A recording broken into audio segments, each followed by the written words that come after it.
night in Omaha about to begin at the CHI Health Center as the 8th-ranked Creighton Blue Jays go to work against the 2-0 Iowa Hawkeyes.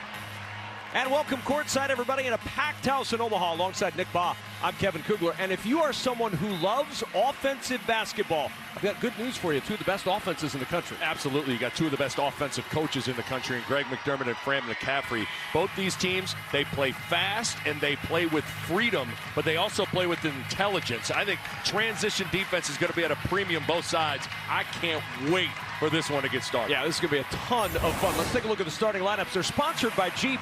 There's only one, and if you're looking at one matchup, Tony Perkins of Iowa trying to defend Trey Alexander, the prolific scorer for the Blue Jays. I think that is the marquee matchup. Perkins needs to play well, both offensively and defensively, but in particular on the defensive end, slowing down Trey Alexander, who is off to a amazing start scoring the basketball for the Blue Jays. It may be 9:15 local time on a Tuesday night, but it is loud inside the CHI Health Center in Omaha, and we're ready for Gavitt game number 3 on this Tuesday night on FS1. Thrilled to have you with us as Creighton controls the tip, and Stephen Ashworth, the transfer point guard, will bring it up against Asante Bowen. Shireman will work inside. Kalkbrenner going to work early against Ben Krikke. And Kalkbrenner and Krikke battling, and a foul on the Valpo transfer. Ben Krikke, his first. That little 10-12-foot runner is going to be there for multiple Hawkeyes. Alexander against Perkins. That's the matchup Nick's keeping an eye on all night. There's Shireman, 12 to shoot. Krikke with one foul early. Shireman going past him to the rim. Wow, is that crafty. Connect, and Alexander for Creighton will start it up. Quick push to Shireman for the 3 in the corner. That's how fast it can happen both ways. Supreme confidence. Big Ten has a lot of guys like that. We Yes. saw one last night in Lincoln in Keisei Tominaga. Shireman's one of those guys in the Big East who can shoot from anywhere. And here we go. Krikke the trailer, working on Kalkbrenner. Fran McCaffrey wanted a whistle there, didn't get it. A head cut to Alexander. Baseline drive, and the spin for Trey Alexander. That's where he's dangerous. He can a little bit, but that's an amazing screen, and you just see Sanford does not need a lot of time to get it up. Alexander inside, got Perkins in the air. He wanted the and one. He'll settle for 2 in this game, but there's more to this game than basketball. You see that Fran McCaffrey, Greg McDermott, great friends by the way, are wearing similar quarter zips, each one with Mike Molstead Motors on the sleeve. Who's Mike Molstead? He's a great friend of both Fran McCaffrey and Greg McDermott. He, for different reasons. Fran's son, Patrick, played with Mike's son, Jackson, growing up in Iowa. He was Coach Mac's car dealer when Mac was coaching at UNI. Both were there at a similar time. Mike played football, and Mac was playing basketball.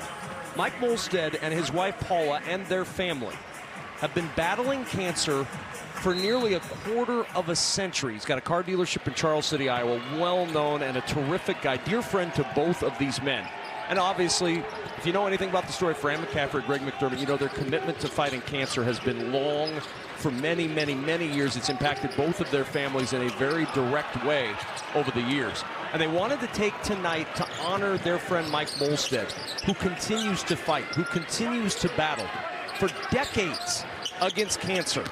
To be there for his family, he and his wife Paula, and anybody who's dealt with cancer in their family, it is a fight with the family. The family does the fight together.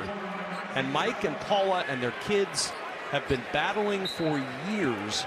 And these two coaches tonight wanted to take this opportunity for a tip of the cap to Mike, to let him know that they're thinking about him, they're praying for him, they're battling for him in their minds and in their hearts. He has been a warrior as the two-hand stuffer.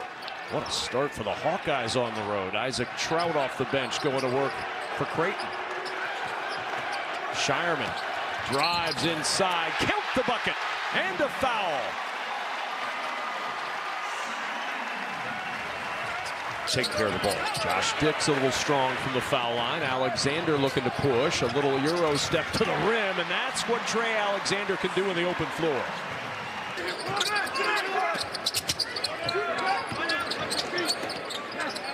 Alexander to back this one out and reset. 12 to shoot. Gives Kalkbrenner on the run. Count the bucket, and another and one opportunity for the Blue Jays. Jays looking to tie with a 2, grab the lead again with a 3. Trey Alexander against Dix. Farabello for the lead. Count it, and the foul.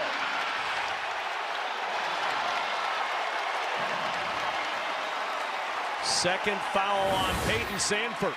This is called filling the area that the drive went. So Trey Alexander came on that lane line. Sometimes you got to fill behind where the offensive player's penetrating. That's not an easy shot. If the trust level's there to throw Sandfort back out there in this first half. Jays have hit 4 of their last 5 shots. And a travel.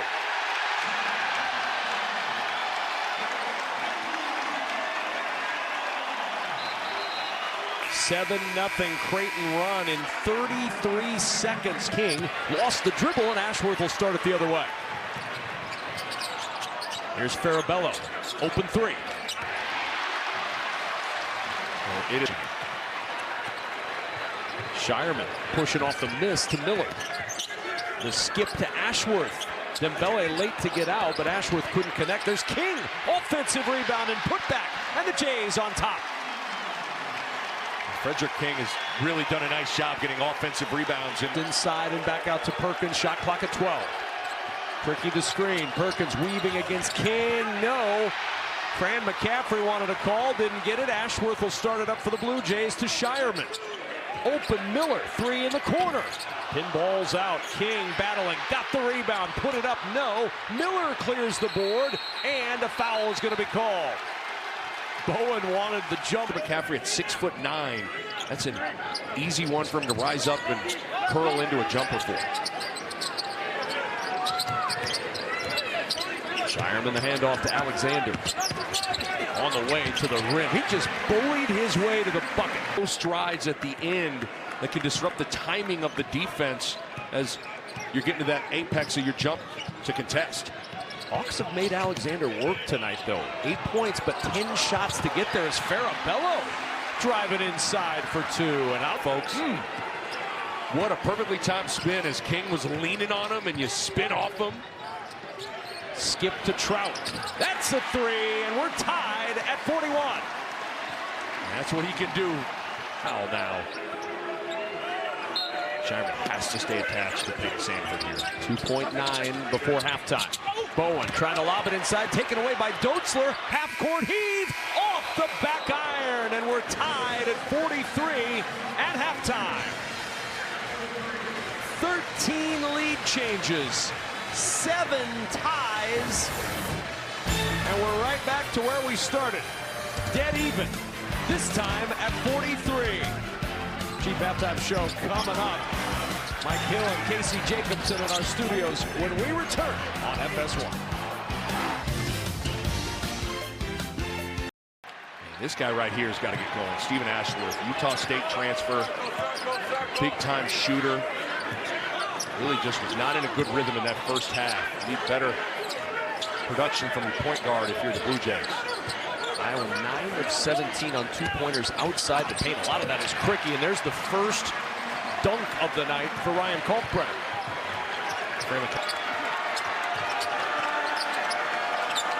Here it is, same play, other side. Caffrey back to Perkins this time, and Perkins to the rim, and Kalkbrenner with a rejection. Ashworth on the push, bouncing it to Miller. Turned down the 2 and takes the 3 for Shireman. It was an audible gasp from the crowd as Miller turned down the layup. Rebound, Jays on the run. Ashworth 0 for 4 from the floor tonight. He'll hand it off to Alexander.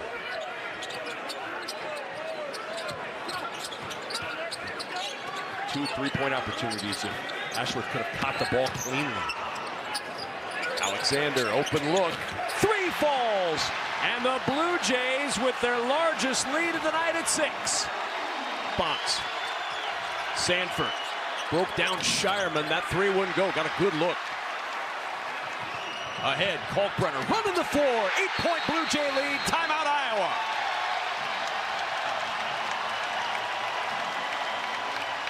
High for Ben Krikke.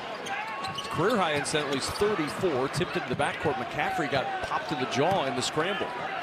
Good deflection from McCaffrey because Kalkbrenner was going to have a high-low opportunity for a basket.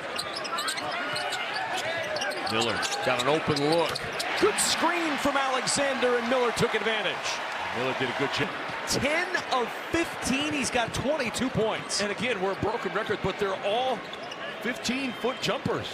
And this is an amazing performance from Ben Krikke. Boy, is he going to cause trouble for some bigs in the Big Ten as Trout rains down another three. This is what the Jays can do to you. 10-point lead for the first time tonight. And Krikke couldn't get the roll this time. Alexander looking to push. Long pass ahead. Kalkbrenner running the floor with the flush.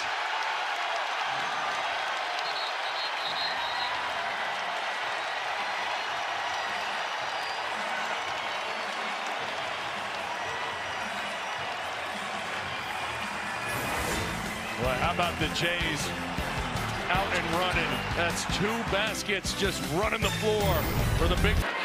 For the leading scorer in the Missouri Valley Conference a year ago. This is impressive.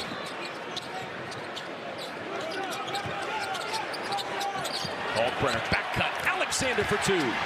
Perfect execution.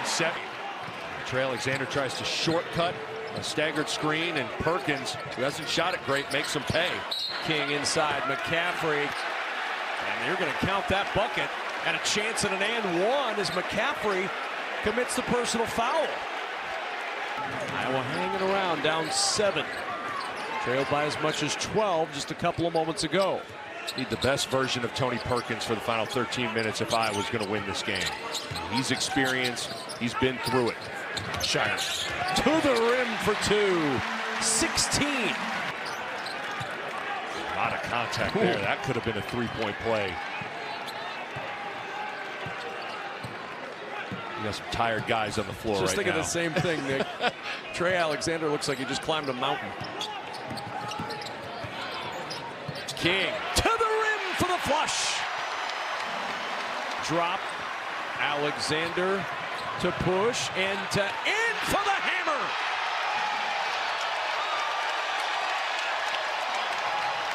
Shireman. Stop. He'll back it out. Alexander. First double-double of his career, 17 points, 10 rebounds. Deep 3, Shireman. Off the front of the rim, King, count it, and the foul.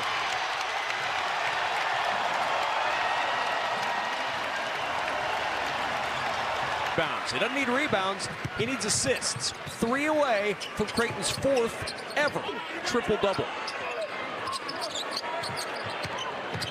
Shireman. Back out to Alexander. To work. Breaking down Dembele. And the 2. Oh, Dembele.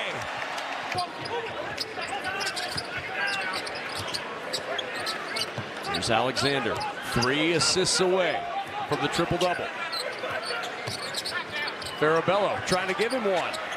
2 assists away. Farabello with his 3rd 3. He's got 12. Alexander not looking for the assist here, but he finds Miller in the corner. Can't hit the 3. Kalkbrenner offensive rebound.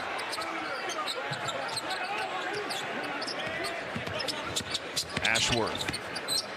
Back out to Alexander. To the rim. Easy 2. That'd be a lob here opportunity to Kalkbrenner. Perkins doing a good job kind of sandwiching behind.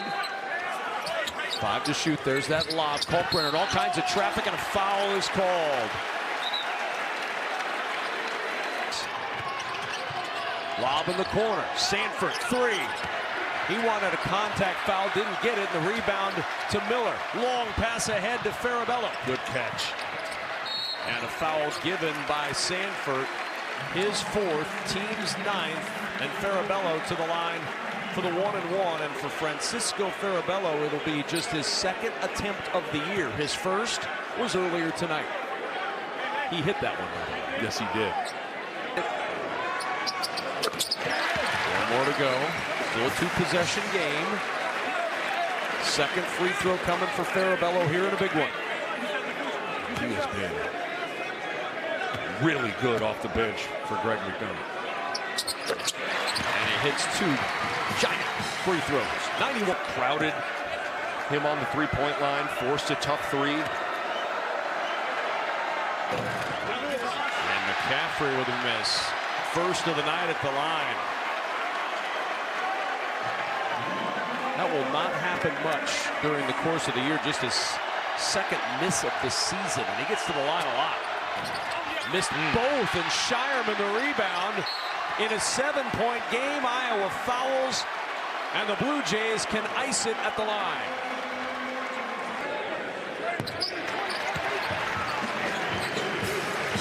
Perkins will win this, Nick, without hitting a field goal over the last 6.5 minutes of this game. And despite all that, Creighton's got 92 points. And Creighton will end with 92 points. A 92-84 win for the Creighton Blue Jays. What a battle tonight in Omaha. And the Jays come out on top, remain unbeaten, handing the Hawkeyes their first loss of the year. Trey Alexander was the best player on the floor. 23 points, 11 rebounds, 9 assists, 1 dime away from a triple-double. But don't forget about the Blue Jay bench. Frederick King, Francisco Farabello, 32 bench points for the Blue Jays. Total team effort for Creighton. I left impressed with Iowa, too. I thought they really showed themselves well. Fran McCaffrey's crew got nothing to hang their head about, but a heck of a performance from Creighton and the Big East here with this Gavitt Games. The first real test of the season for both teams, and a lot to take away from this one for both the Blue Jays and the Hawkeyes. 92-84. Creighton victorious tonight in Omaha. That'll do it from Omaha, Nebraska. Once again, the final score, Creighton 92, Iowa 84. For Nick Baugh and our entire FS1 crew, I'm Kevin Kugler saying so long. You've been watching College Hoops on FS1.